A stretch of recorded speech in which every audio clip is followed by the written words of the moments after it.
Guten Morgen allerseits. Am 8.8. ging es also los. Mit einem kurzen Zwischenstopp in Hamburg von ungefähr 2 Stunden bin ich dann in Oslo am Flughafen angekommen. Natürlich erstmal Schlüssel holen, in die Wohnung gehen und einkaufen gehen. Schokoladetherapie, das war eins der ersten Sachen, die ich gesehen habe, fand ich ganz lustig.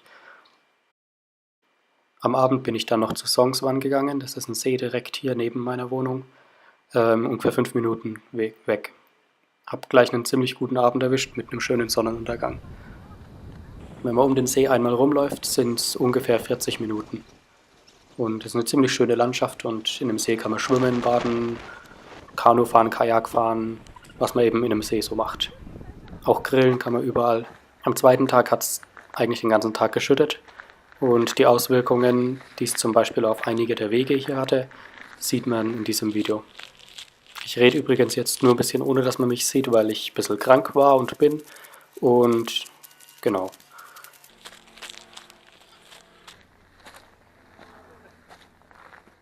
Hier war ich im Wikingerschiffmuseum. Das sind ungefähr 3 Wikingerschiffe, 3 oder 4 ziemlich gut erhaltene, die sie ausgebuddelt haben und komplett restauriert und hier ausgestellt haben. Auf den Tafeln erklären sie ziemlich viel Zeugs und es war ziemlich interessant. Danach war ich noch im Fram-Museum. Die Fram ist das Schiff, mit dem die Norweger damals zuerst 1896 den Nordpol erkundet haben. Und entdeckt haben und bestimmt haben, wo der Nordpol tatsächlich ist. Der gleiche Forscher ist übrigens 10 Jahre später ungefähr auch noch zum Südpol gegangen. War damit der erste Mensch, der bei Nord- und Südpol gewesen ist. Das erste, was ich mir natürlich gekocht habe, war Lasagne. Und wie sollte es auch anders sein? Das hier war die Willkommenszeremonie der Uni und so war unsere Begrüßung.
Ein bombastischer Empfang. Ich habe ja keine Ahnung, was die so von ihren neuen Studenten erwarten, aber das klingt ziemlich vielversprechend. Hier sieht man den Platz nochmal ohne Menschen. In dem Gebäude wird hauptsächlich Jura unterrichtet. Ist eigentlich ein recht schönes Gebäude, steht mitten in der Stadt. Anschließend war ich auch noch in einem norwegischen Technikmuseum. Das hier ist einer der ältesten Computer, komplett mechanisch mit Lochkarten. Und die hatten natürlich auch ein Termin. Und da ich ja Big Bang Theory Fan bin, konnte ich dann natürlich nicht widerstehen.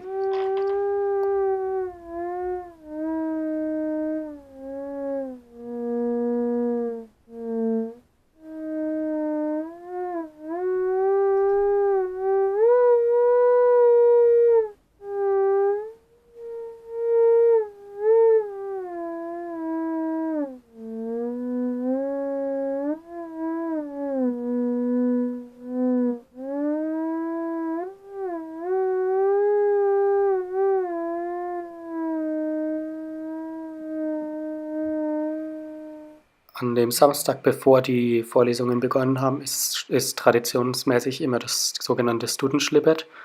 Das ist ein Tag, an dem die ganzen Studenten die Hauptstadt quasi übernehmen.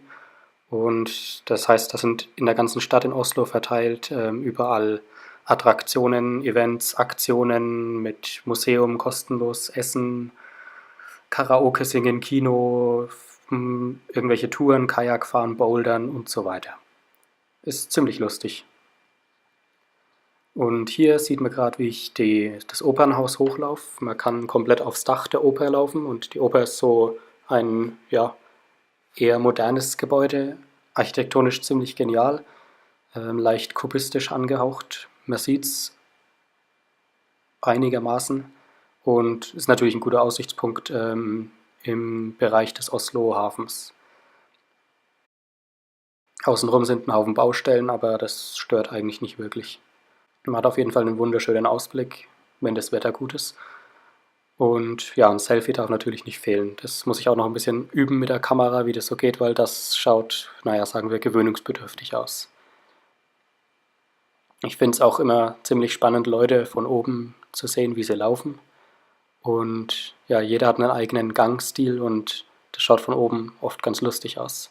Vor allem hier, weil die Rampe nach oben nicht einfach eine Rampe ist, sondern immer wieder mal Stufen hat, die man leicht übersieht. Natürlich begegnet auch nicht jeder diesem Gebäude mit dem entsprechenden Ernst.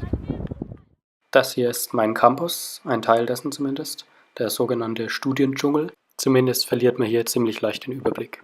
Hier im Hintergrund sieht man die Skisprungschanze bei Holmenkollen von Wetterkolltoppen. Wetterkolltoppen ist ein Berg bei Oslo direkt daneben, wo man einen ziemlich guten Ausblick über den ganzen Oslofjord hat. Ja, das war so, was ich bis jetzt erlebt habe. Den Rest der Zeit war ich krank, weil ich unbedingt im See schwimmen musste und naja, selber schuld.